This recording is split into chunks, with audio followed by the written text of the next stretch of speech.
Hi there, Glocal citizens. Welcome back to the podcast that inspires a borderless mindset around manifesting a new world. I am your host, Florence Adu, coming to you from Accra, Ghana. You know, it's my other home. I'm going to say it every week when I'm here, just like when I'm in New York, but I just got to say it because it's where I am. And my guest is coming to us from a bit up north.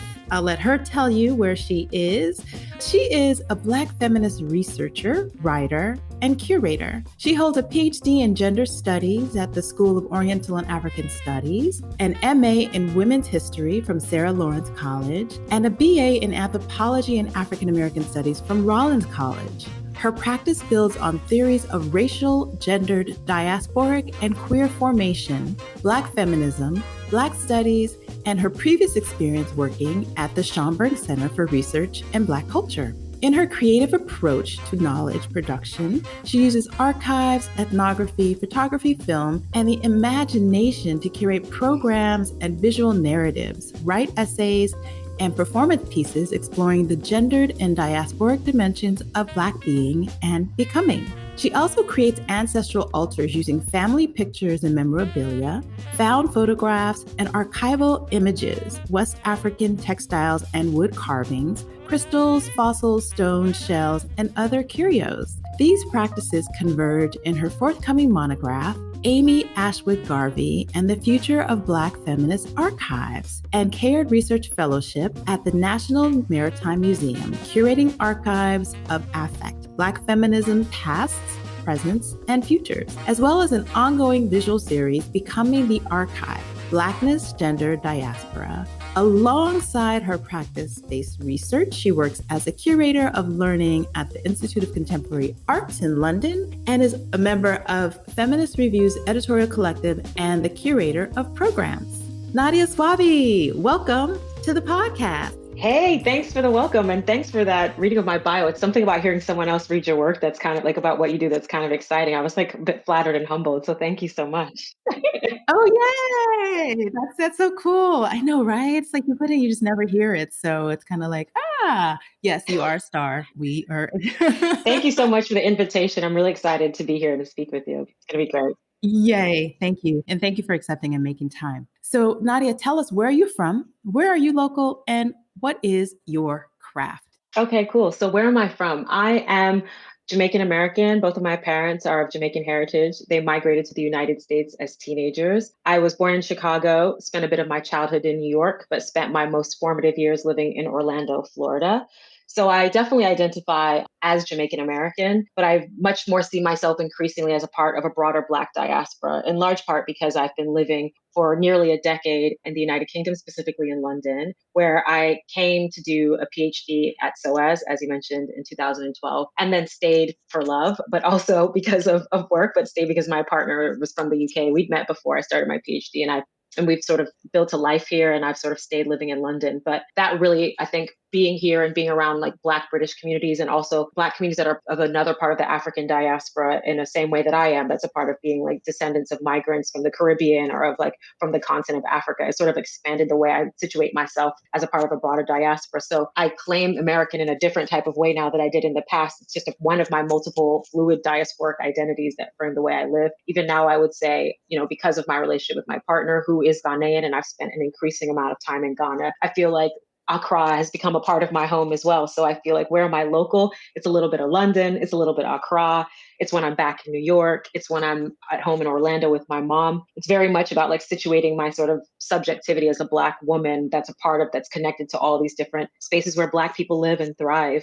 And what's my craft? Yeah, I think at the heart of my work is very much driven from this perspective of being a Black woman from a migrant and working class background. And it's structured my approach to being a Black feminist and the way in which I view feminism as very much being about Black women's subjectivity, about advocating for Black women's right to live like livable and happy future and present lives.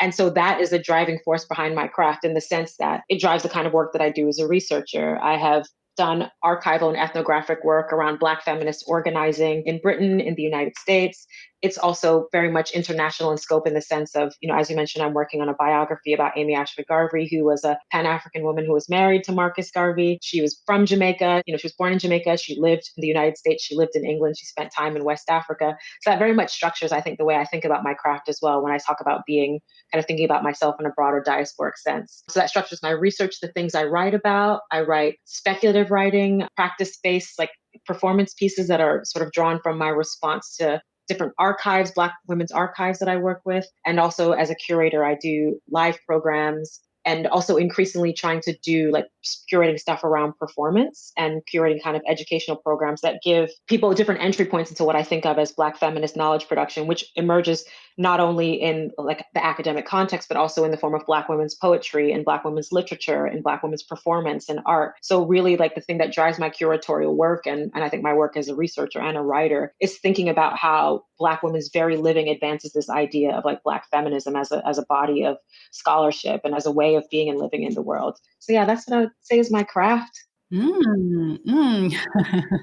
It's always so nice to talk to, I want to say academics, because you're an academic, but you're also in the practical world. But you've so succinctly, decided and put in place your thought process around and being very deliberate about the work that you're doing and how you intend to impact the lives of others. And so in coming to that, as a young woman before moving, abroad, how did you determine that this was the direction that you wanted to go into? Like where were the roots of that? How did you get to that That's point? such an interesting question.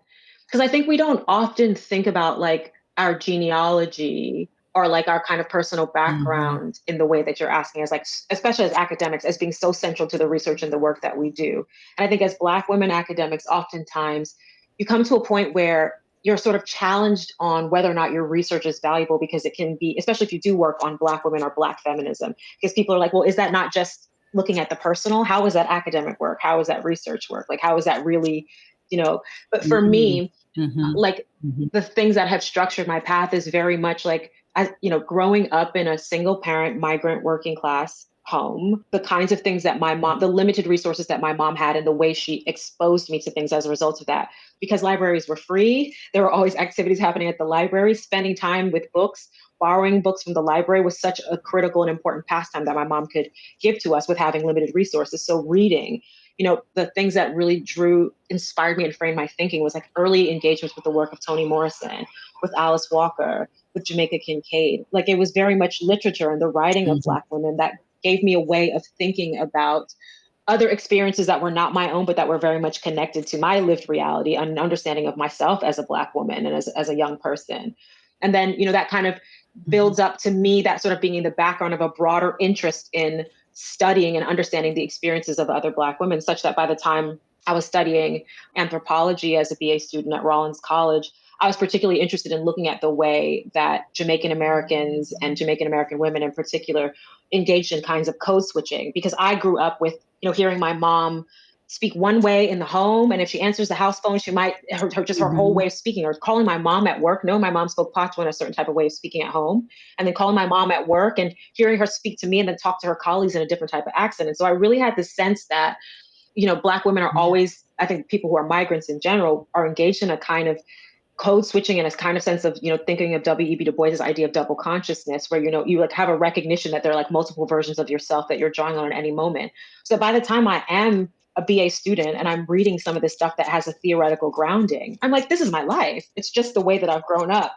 So it meant that then I wanted to like think about my culture and think about my background as a space that was worthy of academic investigation. So, my first kind of studies was around being a Jamaican, being a migrant, and the way in which we engage in different forms of code switching and like how we navigate our kind of cultural in-betweenness. And then that sort of picked up that by the time I was a master's student, I had grown up hearing so much about Garveyism and Marcus Garvey and as being a national hero. And I just thought, oh, it'd be interesting to like read about like women in the Garvey movement, like to write my dissertation on, like, just thought, oh, that's the thing I could research a little bit more about, like women in the Garvey movement. And it was through reading more about those books that I learned about Marcus Garvey's first wife, who's not the one that is largely recognized. You hear much more about Amy Jacques Garvey, that I like wound up hearing about her life and her history and her story. And like it very much, all the things that she went through, the way in which she was a leader of the Pan-African movement, the fact that her and Marcus Garvey divorced and separated, like the journeys and the travels that she went on, it opened up me to thinking about other opportunities I might have for my life as well. London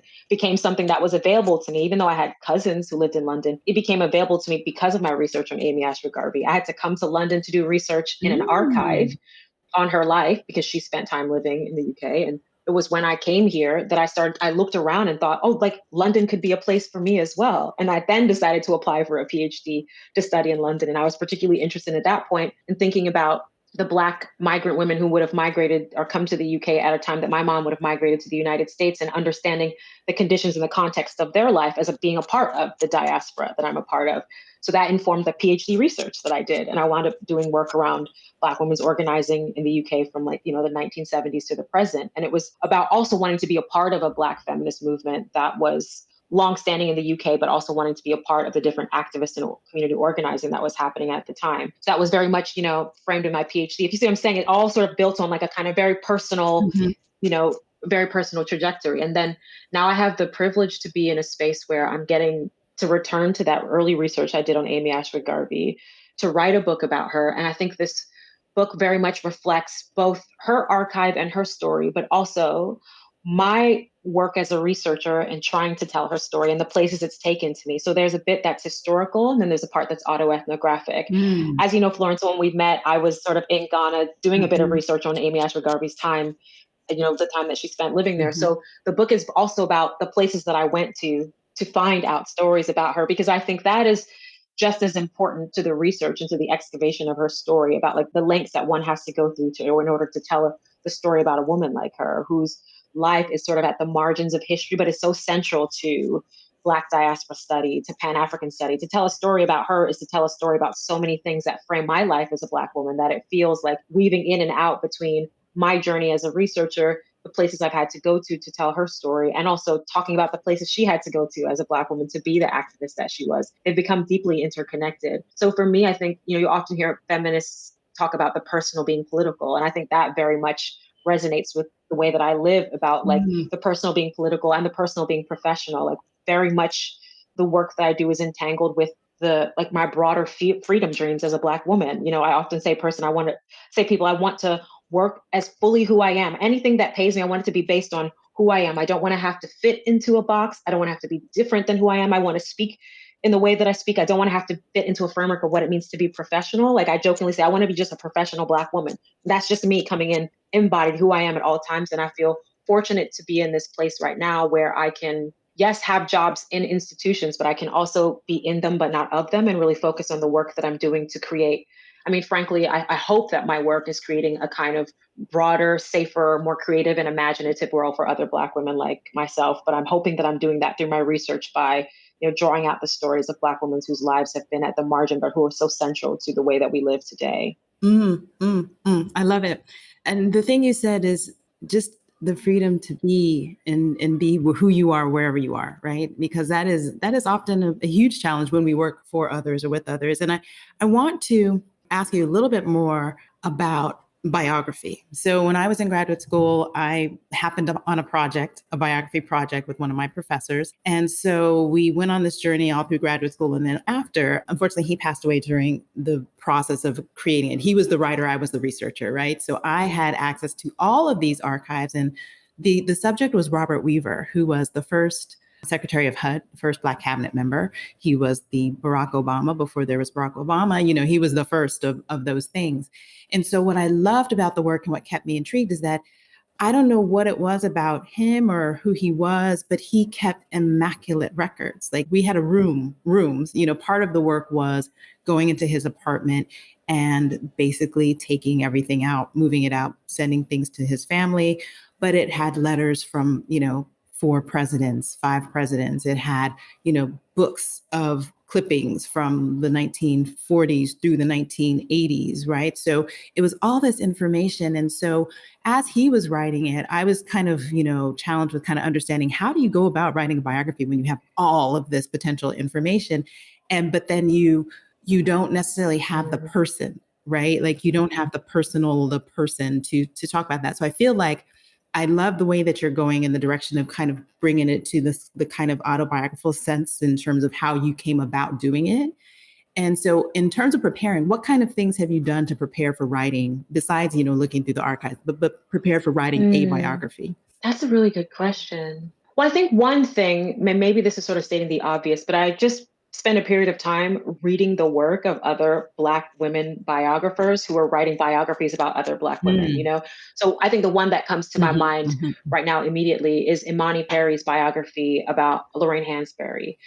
And I think besides the fact that I just think Imani Perry's writing is incredible, and I think Lorraine Hansberry is a really important figure, I understood that Imani Perry also had a particular type of engagement with Lorraine Hansberry's story and her archive, a kind of personal sense of connection to it that I was like, oh, that's a kind of voice that I want to like be able to bring into the work as well, to think about how Amy Ashwood Garvey's history overlaps with my own. And that's not necessarily the book that Imani Perry has created in the end. It's something that I know from the basis of the way she's talked about it in kind of public talks about working on the book. But one thing I did for sure was just to be in conversation with other biographies that are about Black women, so I can be a part of the understanding of the craft. And I should say not biographies, but also autobiographies, because I think it's also too important to sometimes hear the way Black women have talked about their own lives, so that I can think about how I can pay attention to the fact of, as you say, how do I write about the life of someone who's not here to tell that story, and to try to like navigate that tension between my voice and their voice. It's not to say that I have their voice, but to also get into a life world of thinking about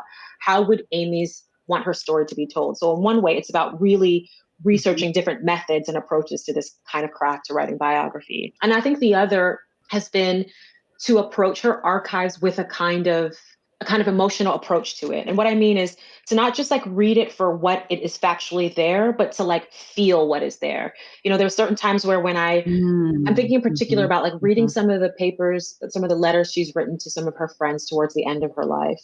And she is in financial difficulties. She's disappointed that this is her life, as someone who's been involved in the formation of the UNIA, and that goes to be the largest membership organization, for transnational membership organization of all time. And it had all these Black people. It's so influential in the Black liberation movement. And to come to the ending point of her life where she has no money, she's struggling to pay her bills, and she's sad about this, and she's quite depressed. And there's a sense of like reading that in her letters, but I've been trying to like not just read it in the letters, but to like be with that feeling of like what it might have been like to come to this point in your life and to feel like you've made so many sacrifices for a movement that you don't always feel loves you back. And how do I use that emotion of disappointment, because like, we've all felt disappointment, to write about the disappointment and the types of sacrifices women like her made for a movement that was fundamentally patriarchal, that fundamentally undermined and erased the stories of Black women, to write about that sense of disappointment from the space of the times I have felt disappointed on my own, from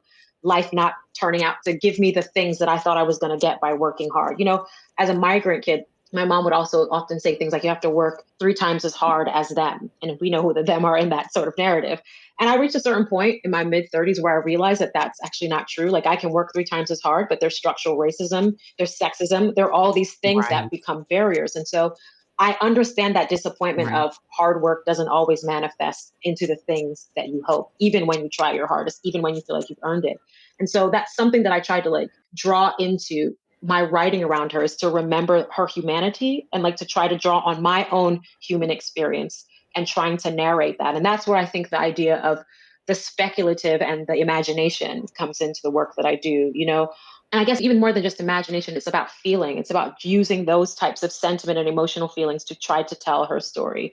And so I think a good example of that too would be like when I was in Ghana, one of the things Amy Ashwood Garvey did was had a naming ceremony. So when she was a child, let me go back a little bit. When Amy Ashwood Garvey was a child and in Jamaica, she learned from her grandmother that her grandmother had been on one of the last slave ships from West Africa to the Caribbean. And her grandmother was able to tell her the area that she was from, UAben, that she was Ashanti, and like told Amy all this stuff. So she, from that point in her life until she grew up, in years later, the first time she goes, to West Africa is in the 40s. She has this like dream of this diasporic return, of this sense of connection, of finding her ancestors. And so for me, it felt like to tell that story, like I wanted to almost like walk in her footsteps. So I was like, oh, she had a naming ceremony. She got a new name. She did all that stuff. So I was like, okay, I will do a naming ceremony. Now, this is like a very common thing that people of the African diaspora are getting opportunities to now do, to go back to do in Ghana. Sure. But it felt like, let me have my own naming ceremony so I can get into that kind of emotions of what that might have felt like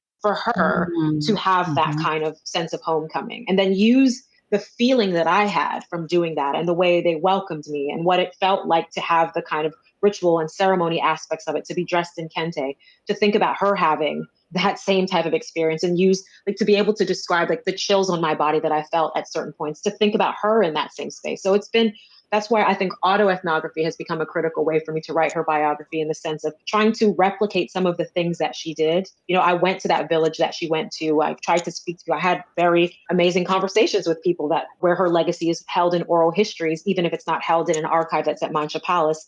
The story of her being there was held by the linguist, so there are ways in which I was able to still, but I would not have gotten to that if I was approaching the traditional way in which you might approach biography, which is to go to the archive and look for the source.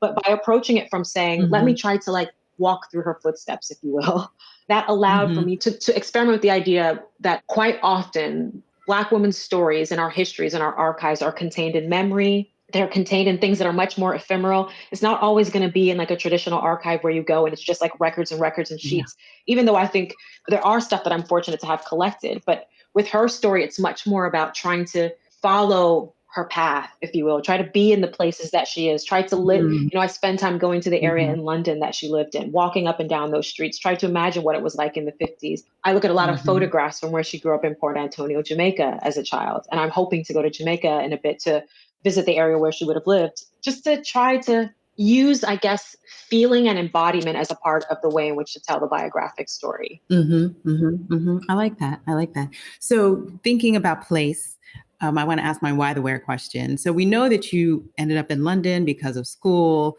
but you live in a specific place in London. So how did you come to be living, working, and playing where you live? That's a very good question. And I think it is very much connected to the idea of being a part of a Black diaspora. So when I first would come to London to visit my partner after we met, when I'd come to do research for my master's in 2011, then we were in a bit of a long distance relationship, and he was living in South London, just outside of the Brixton area at the time. And so when we would come, we would often go on dates in that kind of Brixton area. And for me, Brixton felt like Crown Heights or Bed-Stuy, New York. It felt like an area that I spent as a child. It felt, walking through the areas, the kind of Caribbean markets, the Caribbean food, the shops that you can pop into, the presence of hearing reggae and Afrobeats like that. It felt very much like the home that I knew in New York. And it also felt like, it's rich with the kind of history of Black people's presence in this country. One of the stories that even though Black people were present in Britain long before the arrival of the Empire Windrush, one of the stories that you often hear is that after they arrived, many of them wound up living in the Brixton area because there was a housing place in Clapham, which is kind of South London as well, where they could go and get access to certain types of housing. So Brixton became a kind of thriving Black British area because African Caribbean migrants were migrating here, and this is where they could get housing. And so it feels like to stay in this area and be a part of that, that history, that continued in history of Black migration, especially at a time where the area of Brixton is going through so much gentrification, and to the extent that Black people who've grown up in the area cannot afford to live there. It feels like I don't want to be another one of those gentrifiers. I don't want to be a part of that as well. But at the same time, I want to be a part of the continuing sense that this is an area that's a Black community. This is an area where Black people settle and live and thrive. And I think the other part of it, in a kind of funny way, we now live a little bit out of Brixton because it's so expensive. It's become so overpriced because of gentrification. We couldn't actually buy a property in the area when we were able to purchase. We were in Streatham, which is just outside of it. But Cobb and I had a joke where we said, that's my partner's name. We had a joke where we said, we have a 30-minute plantain rule where we have to be able to leave our house and come back in it with plantain in 30 minutes.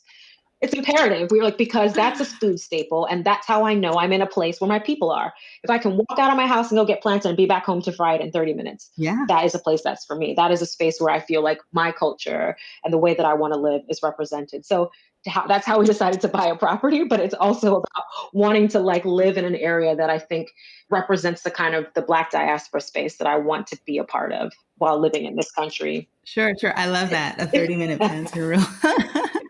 So just side note, how's your kelewele? Have you mastered a kelewele? I haven't mastered it. Kabna is the kelewele cook in our house, but I do make the red. I make the beans. Okay. And the other day I said to him, "Oh, do you want to make the red? He's like, I think we've decided how you decided I'm the plantain maker in our marriage. I think you make the beans. I just don't make it. You make the best." So it's and it's his mom's recipe. But I will say I'm quite proud of that.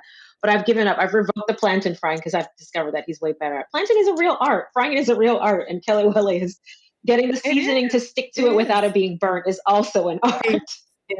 Exactly. It's very involved. I don't eat fried food, so I have my own roasted kelewele recipe, which is still an art because you have to put enough of, like the nonstick oil on it so that it sticks and so that it still tastes good. But I think I've come up with a pretty good Yeah, you'll have to give me that approximation. So recipe because I also don't necessarily enjoy fried I food. And we will. just were thinking maybe we'll try to do it in our air fryer this weekend. So, Okay, so yeah, that's a you have good to give me a one. recipe after this. Yeah. You do. Okay, I will. I will. It's so interesting you say Brixton because I just finished a book. It's called Girl, Woman, Other by Bernadine Yes. Evaristo. And it really like echoes a lot of the things that you're talking about in terms of like the feminism and understanding. So I bring it up because what was central to that was the idea of women, particularly British Black women, juxtaposed against, one of the storylines was that one of the women moved to the US and, had this, wonderful, not so wonderful affair with a woman that, didn't work out. But so tell me a little bit more about your experience with finding your sisterhood in the UK and just how that has evolved for Yeah, you. that's a great question. First, I think it's interesting that you bring up Girl, Woman, Other, that you just read it, because incidentally, that book and Bernadine Evaristo's work is connected in a way to this story of like how I've found my own sense of sisterhood in the UK. And I say that because a few Mm. years ago, I was involved in a Black feminist curatorial collective called the Politics of Pleasure. And one of the events that we had was where we had a kind of in conversation with Bernadine Evaristo. So I was in conversation with her about Girl, Woman, Other, and it was just before she wound up finding out that she was shortlisted for Booker. So it was like a kind of interesting coincidence that you bring that up. And so I mentioned that to say that book was, I think it's a part of the kind of relationships that I wound up generating that I think has been through forms of Black feminist creativity and collaboration, meaning that that particular group of women that I worked with at the time, Ifeanyi Awachie and Rita Gale, we kind of wound up coming together from these different spaces where Rita had come to an event that I did one time where I was talking about my PhD research, and she'd come to it because she'd read an article that I had written about my PhD research, and she was like thinking with it in her PhD. So she came to that talk and I was like, I really love your talk. I would love to connect with you sometime. And so then and just talk about ideas. So we met to talk about ideas. And then she's like, you really have to meet my friend Ifeanyi. She's Nigerian American and she's here. And you talk a lot about like how living in the UK you both have a similar thing about how living in the UK has expanded your sense of being a part of this broader diaspora. So you all must meet. And then we happened to one time, Rita and I go to another Black feminist program that was where a Black feminist, Black British scholar in the UK named Gail Lewis was having a public talk, and Ifeanyi happened to be there. And so then we wound up like connecting, and then it was through at that talk Gail was talking about Black feminism opening up a space for play and thinking about Black women having a right to playfulness and pleasure, and that our sense of Black feminism and the way in which we approach it doesn't always have to be driven from the space of oppression, but that it can also be about our right to joy, Mm. to happiness, to playfulness. And it was Mhm. through that talk that she said that day, we were just discussing that afterwards and how much that resonated with us, that we were like, oh, we should try to do a program that picks up on this thing that Gail said about this, and like or maybe like do some study and thinking around it. So we individually started studying around Black women's pleasure and brought in these different articles and like reading it together and thinking together. We started reading like the work of Joan Morgan, Crunk Feminist Collective, Brittany Cooper, who are all these sort of like Black American feminists who've been thinking about pleasure and Black women's pleasure. And we wanted to like bring that thinking into a Black feminist space in the UK, even though there were lots of people doing pleasure activism. And that's not to say that we were unique in it, but we wanted to like bring that as a part of saying that we don't always have to come together as Black women to talk about the difficulties in our life, even though that's present, but it's also about our right to joy and our Mhm. right to happiness and playfulness. Mhm. So for a while we Mhm. worked together, and I think, that very much created a space where I would get to interact with new some people that like new young Black women I'd never met before. Sometimes it would be Black feminists I knew from my political organizing days when I first came to the UK and I was involved in a collective called Black Feminists UK. Like it would be like sometimes women would come to that and be like, I saw you doing this thing. And I thought, oh, it would be really interesting to see what work you're doing here. And so Mm. there's a lot of relationships and friendships that came out of that moment where now we don't work together as a politics of pleasure anymore. We've all sort of gone into different directions. But I'm surprised how sometimes I'll go to an event or I'll be invited to do a talk, and then I get on the phone with the person and we're talking. I'm like, oh, I just want to know like why you invited me to do this particular thing. And they'll say, oh, I came to this Politics of Pleasure event, or oh, I saw you give this thing that you did for Politics of Pleasure, or oh, I came to this other talk where you're talking about this, about Black feminists in Britain and how what you've learned from it. And I wanted to like work with you on this thing. And so it's been so much, much of my, I would say so much of my way I found sisterhood has been through here, through creativity and collaboration. And the collaborators that I have are also become dear friends, you know? So I work with another artist, Barbie Asante. I've collaborated with her on some of her different performance pieces, including a Declaration of Independence. And then she had another project that's slipping my mind right now that was at Kettle's Yard last summer. And, you know, we have a kind of ongoing dialogue around our shared practice, so that sometimes she'll invite me to be the person that responds to a new set of films in dialogue with her. And then, like, you know, she's helped me work on some stuff that I'm curating for my fellowship that I'm having at the museum. And it's very much, I think it's been a very supportive space, because quite often I have felt, I don't use the word imposter. I don't use the phrase imposter syndrome anymore, quite to define that tension that you sometimes feel as like Black women when you're in certain spaces. Because I'm like, it's not imposter syndrome. It's me trying to survive like racism and sexism and trying to be like, my work is still of value, and how the challenging of that can sometimes be unsettling. But that unsettled feeling, I think, being the way in which I have navigated that as a Black woman academic has been through relationships with other Black women academics and creatives. And so it has been incredibly restorative. You know, it's been incredibly grounding in many ways to grow as a writer, a scholar, and, you know, I increasingly now referring to myself as an artist. The confidence of taking on that title has come as a result of working with other Black women who are like, Nydia, that's an art. That's your craft. That's your practice. Own it. Mm-hmm. So I found it to be a very, you know, I could just like prattle off the list of like the Black women in this country who have informed and inspired my work, who've been so instrumental to me. And it's been so important for me to have those relationships and friendships. And I'm like forever grateful for it. Yeah. Yeah. Nice. So let me take a side swipe before I get back into a little bit of the business, because one thing that you mentioned about being an academic, there is that business side of it. Like, how do you, you know, make sure that you're making a living, et cetera, et cetera. But before we talk about that, let me ask you about your Glocal speak. We want to hear what you hear. So I ask you to share a word, a phrase, or a saying that is a meaningful part of your local experience, and why or how you came to value it as Glocal speak. So I looked at this question in advance because I was like, I wonder if you'll ask me this one in particular. And I think the phrase that just kept coming up for me, or the term that kept coming up for me, and I don't say it perfectly because I don't have the Londoner accent, is this idea of in it, where people say in it as a way of saying, isn't it? And there's something about that phrase that, like, it's the one thing I feel that is like a part of made me, the fact that it's just a part of my parlance so effortless now has made me like, oh, I've become a Londoner, because it's not something that, it's like, I don't say tomato, I still say tomato. There are like so many other things that I just are not a part of my language, but because that is a specifically Black diasporic like slang and phrase that I understand comes apart from the fusion of like patois, and you know, it's a part of that. It's patois with a London twang to it, and there's something about that being a very diasporic, Black diasporic term or way of speaking that I felt called into. That it's become a way of me affirming something when I want to affirm it from a space of being like, oh yeah, I recognize that too because I'm also a Londoner. So it's become a way of me, like, I don't just use it willy-nilly. I only say it to other Londoners, and I'm saying it as a way of affirming what you just said. And it gets a laugh out of it, like, oh, you really got what I mean. And it's like a way of me connecting to the specificity of the story that they've just told me, that it's a broader story of diaspora, but it's specific to being Black in this country at this moment, you know? So that's a thing. That's one I think is the one I've taken up the most. I love that you said that, because just my last guest that I was speaking to, she's in London and she's new to London. And I said, oh, well, what's your Glocal speak? And she said, oh, I didn't think about it. I was like, I have one, and it was in it. Because I feel like that if I lived in London, that would be because I absolutely agree with you. It is that kind of, I feel like I'm a part of you when I use this, because it is that, you know, local everyday lingo that is a meaningful part of that experience. So thank you for that. So the business of being an academic. You see how I changed my voice? The business. Yes. So tell us, okay, so you know, I know that it's academic career trajectory typically includes, teaching and writing and things like that.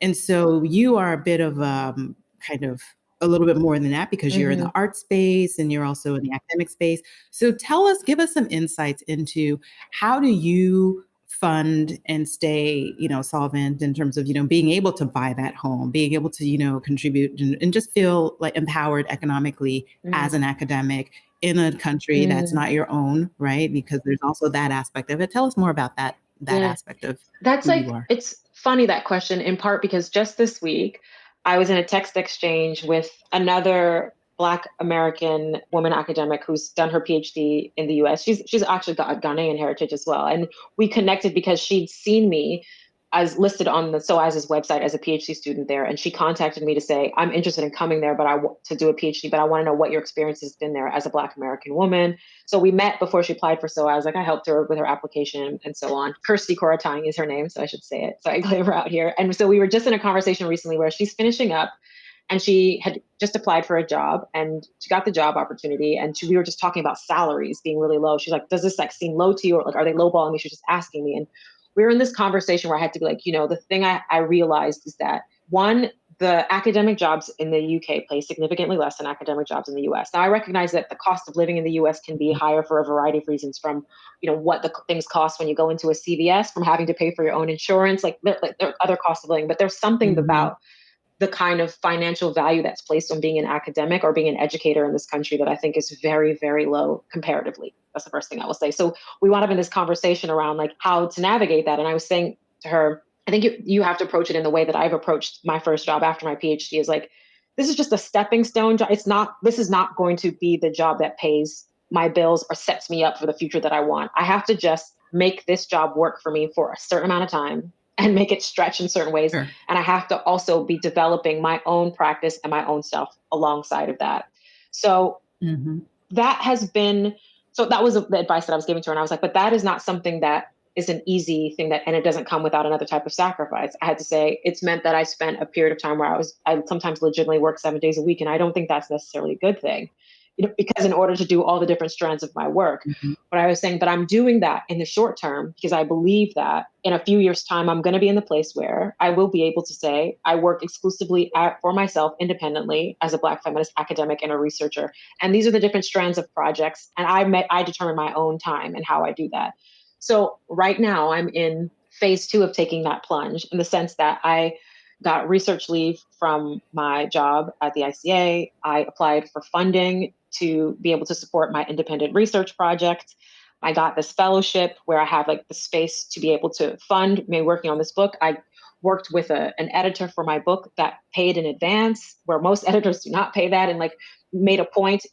Fortunately, my editor on this particular project that I'm a part of is a series with Black women writers who are writing about other Black women activists and organizers that were in the UK. And fortunately, the editor, she understood the value of us being paid in advance for our labor, that we're not in the same position as some other academics, that one of the main barriers to publishing for Black women academics in particular is funding and money and access to resources. So I felt fortunate that I happened to get onto that project, but it's been very much, I won't make it sound like it's easy at all. It very much feels sometimes like it's a hustle. Like I have to take on certain types of talks on the side to be able to make a little bit of extra money here. I have to have a kind of funding plan for how I'm going to fund my research when this fellowship ends in August, because I don't intend to go back full-time working as a curator, because it doesn't allow for my freedom dreams and the way that I want to work and the types of creative things that I want to do. So for me, it's been trying to develop other types of projects on the side that supplement my finances, but also create an opportunity for me to go independent in the way that I hope to full-time in another, say, year or 2 years' time, where I can just have some projects that I'm curating at the ICA because I've developed it and I've initiated that. And so you can't detach me from that, but I'm not only employed here. This is a contract for me to do this. And then I have a little bit of money to do over here. And, it's tough because I feel like I'm working for my own and by myself in some ways, but I've really found taking a lot of support from the other Black women artists and creatives and curators who have been doing that ahead of me. So as I mentioned about the role of like having these kinds of collaborations, my friend Barbie Asante has had a successful career as a kind of Black feminist curator and artist, where she's never had to be full-time in any institution, and now she's in a place where she can be full-time in one academic job because she has all these other different strands that she's cultivated on her own. And I'm sort of like now trying to cultivate these other sorts of strands so that I'm not ever fully dependent on one place to pay my bills or one place for me to be the creative that I know that I am independently. And so it's not easy. Like I'll be honest with you. I feel like it's sometimes might potentially be easier to have your standard 9 to 5 job where I know that this is going to be my salary. But I have had to realize at what expense, what other things do I lose when I have that faux sense of stability. And that is the loss of, and I know this is very much a privilege. I want to acknowledge that it's very much a privilege to be able to make this choice, to be able to say, I'm going to work on for multiple different strands. I know for some people, like they need to have the stability of knowing I'm getting 2,000 pounds per month, no matter what, or 3,000 pounds or whatever that looks like for them. But I feel like I've been trying to kind of cultivate another way of living for myself because it's better for my mental health. It means that I can visit my family and I can go back and be in Florida with my mom for a month on a whim if I want to, without having to ask an employer to go, that I can spend some time in Ghana when I want to be with my in-laws and I want to be there and be creative and be quiet in different ways. But it has meant that it's come with me having to look for my sense of stability, not in work, but more within myself, and to try to build other types of financial stability for myself through, other types of research projects on the side. So yeah, I think that's the way that I've had to do it, is I've had to really try to draw on the different strands of my skills and stitch together different stuff. I mean, even for a little bit, I was like a researcher on a Black British game show that was about Black British history. Like, which is like, Okay. but the opportunity came up. Someone asked me if I'd be interested in it. I was like, okay, great. And it was literally like and I was going to the archives and like doing research and coming up with some of the stuff they could have for questions and looking for the images. And it's not that I necessarily have a strong desire to work in television, but it's one of my skills is I understand Black British history. So why not take this opportunity to do that? And like, now I have that kind of credit to my name. So if later on I see another opportunity that comes up, I can go for it. And also my name is now in there as someone who can do that research and has that expertise. So it feels like that's something else I want to try to generate more of, is being seen as not an expert, but someone who can contribute to certain types of projects because of this expertise and being able to be brought into it as well. So it's been really being able to try to think of all of my different research skills as marketable, even though I hate that idea of marketable skills, but all of them of being things that I can use to support my own creative practice, but while also fundamentally like giving back to a variety of Black creative practices and communities. So watching that TV show, watching that game show happen and having cousins text me and be like, this is so cute. And I was like, I didn't write the questions. I just did the research. I just did the research, but still it felt. I was going to ask, like, did the show come on? What was the name? What is the name of the show now? I can't believe I'm forgetting it. That's a little bit embarrassing. Well, you'll remember. I'll put it in the show notes. So guys, go to the show notes. You'll know about the show notes. But I think this is a great segue into the mindset hack. So what is your favorite or an innovative mindset hack? This is one that you can imagine or one that you know of. Oh man, to be honest with you, it might sound like so simple, but like meditation has been such a critical part of like my mindset hack. Like I think I often find that, and I mean meditation, not as always having to like sit in a quiet place for 20 minutes. Yeah, silent, I mean, like just being Yeah. meditative, and or maybe even just saying being mindful, so sometimes I'm like, I just need to step away from the desk and like breathe a little bit and breathe into the space where I'm feeling the uncertainty about this thing that I'm trying to do.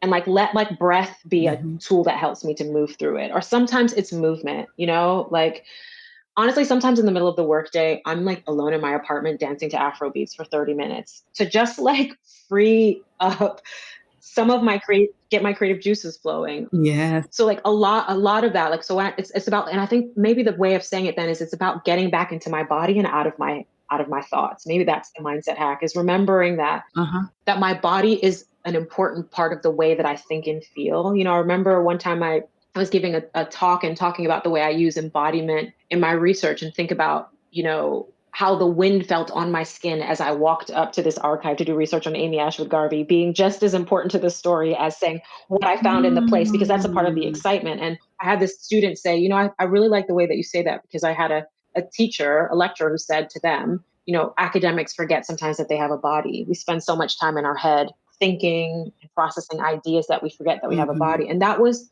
definitely my experience. When I finished my PhD, I remember the day I submitted it. And like when I looked in the mirror the next day, and for the first time I didn't have to like think critically, like I remember thinking I felt so skinny. I felt like I hadn't taken care of like myself, my skin, like I hadn't taken care of the body, like my temple, the thing that houses and makes possible Yeah. my ideas. And so placing great value on like my body as the vessel that makes possible everything else that I do, taking care of my health, eating well, meditating, Mhm. taking time in the shower to just bathe myself and not plan for the day.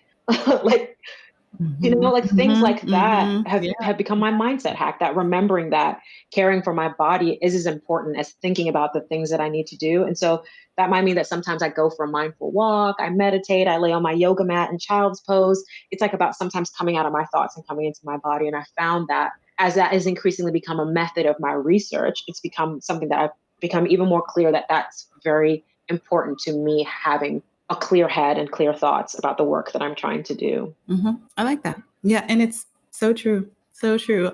Just before we got on the call, I just did yoga. And so, I find the spaces and afterwards, I was like, oh, I'm so glad I did that I do it often, but particularly this morning, because I had a little bit of a slow morning and, the dust here is causing the allergies. And so I always have to kind of like figure out how to mind that. But yes, get into the body and just make it peace out. So yeah, I like that. I like that. Thank you for that. So Nydia, what is your most exciting upcoming new thing that you would like to share with the audience?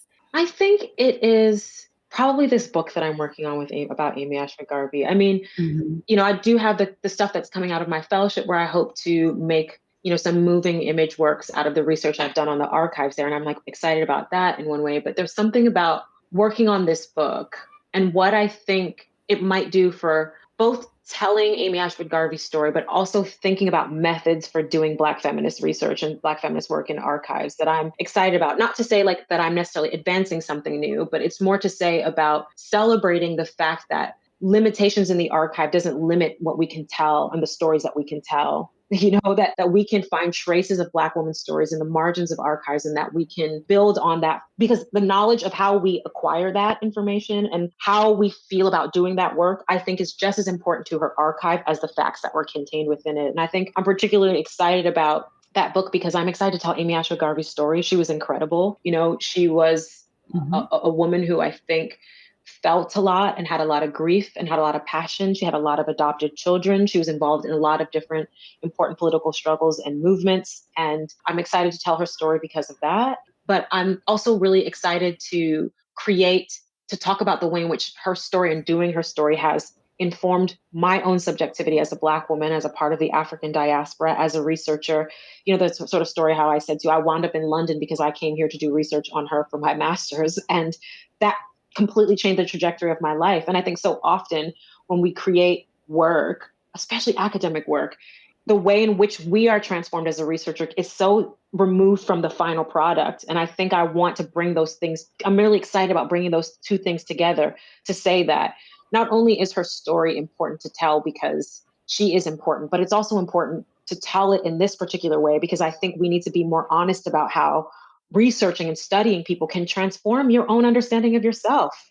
And it Mm-hmm. can, Yeah. Yeah. yeah. So Absolutely. Yeah. I'm really excited about that. And I think, she's trying to tell her story has made me lean into being an artist and being a creative more. I have long been a photographer. Mm. I've always been the one, since high school to be the one to photograph our trips. I mean, I have all of the someone the other day texted me, do you have our high school from our senior class trip? I'm sorry, photos from our senior class trip. Because I was the one who took all the photos. And so like, but it wasn't something and I've taken photography courses and what have you, but I've never thought about the right I would have to put my photos in a book. But because I'm doing this research on Amy Ashford Garvey and I'm committed to trying to tell her story in all ways possible, the freedom that has given, the permission, not even the permission, but the way she has affirmed for me that I should put photos I found of her, or I should include photos of me going to this area in that she would have traveled, because that is a part of the story too. And that, so it's also Yeah. working with her has made me lean into my creativity more. Working on her life has made me lean into my creativity, thinking more about the work that I do as all significant to telling her story. And so I'm really excited to complete the book. The writing is not always easy. I think anyone who's ever written anything Mm-hmm. that is like, quite long. I think from writing an essay to writing a book, that there's a kind of interiority and isolation that it requires that can be challenging sometimes. And you can get hypercritical over the words. But what makes me so excited about doing is that I'm not just trying to do something with words. I'm also trying to do something with images. I'm trying to think about other ways. I'm trying to make a moving image work alongside of it. So it's opened up other ways of telling her story. And I'm really excited about being able to finish the book and being on a launch series where I can show what's in it, but then also the other stuff I've learned about everything, the things I've come encounter with, like even in Ghana alone, as a result of doing this research, the people I've met because of doing that work. And I'm excited to be able to thread all of that together and share that with the world later this year. Nice. So when can we expect that? Well, originally it was supposed to be summer 2022, but life happens. Writing and being a creative in a pandemic has really. So It's supposed to be the end of this year. It's going to be published by Lawrence and Wishart, and so it should be the end of 2022. Okay, wonderful. So we're going to take just one side step to find out. You've given us a little bit of the flavor of Nydia. That's not the academic or the curator, but share with us something that is. I usually ask the question, are you a reader, a watcher, or a listener? I have a feeling you're all of them.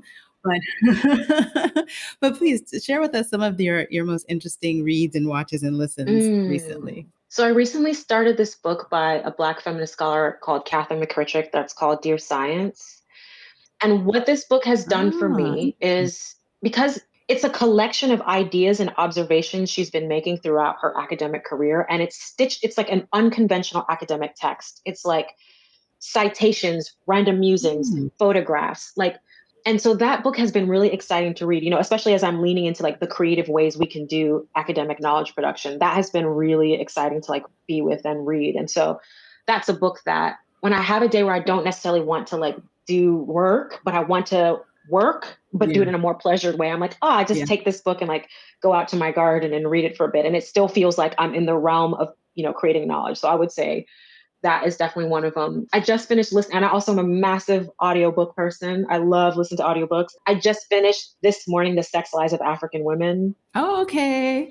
I thought that book was incredible. I think for me, because it's multiple little mini autobiographies, and Nana Darkoa's writing and the way that she synthesizes these different stories, and like the section she has in between where she talks about the chapters and what different themes she's exploring. And then it kind of comes to the end where she's talking about her own, how she couldn't write a book about the sex lives of other African women without incorporating her own. And so it just, it's just such a beautiful book. And I think just like exploring the multiple ways in which women of Africa and the diaspora experience sexual pleasure, and also have the sexual experiences that I've had that have made that difficult at times. And it's done in a way that it's just so beautifully written. And I think for me, listening to it in audio book format, where it's like the different, I really love listening to audiobooks, and like I love the audio actors. I get really obsessed with one. I love Robin Miles. There's certain, like I get like her voice, or like what's Bonnie Turpin. Like there's certain authors where I'm like, you're reading something, I'm there, exactly.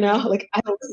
Yeah, we're listening to the same ones. Right? So that's, for audiobooks. And then I also really like sort of experimental film, because I'm also experimenting with moving image as a way of telling other forms of story. So recently I was looking at films by S. Pearl Sharp, L. Frank Gilliam, and then there's Colleen Smith, older films by like Barbara McCullough. And recently, what's her name? Akusua Adoma. She's a Ghanaian American filmmaker, and she has some experimental films up on Mubi right now that's called her Hair Trilogy. I'm sort of butchering her last name, and I'm sorry for that. But there were some of her films recently that I was really watching where she's like thinking about the like, the coloniality of, say, like the hair trade in Kumasi and stuff like that. So there's, and the way she tells these like very complex stories around Black women and hair and the legacies of colonialism through like moving image and artwork, I've just found it really, really inspirational. So I'm definitely like, and I also watch like regular stuff too. Just yesterday when I was like, okay,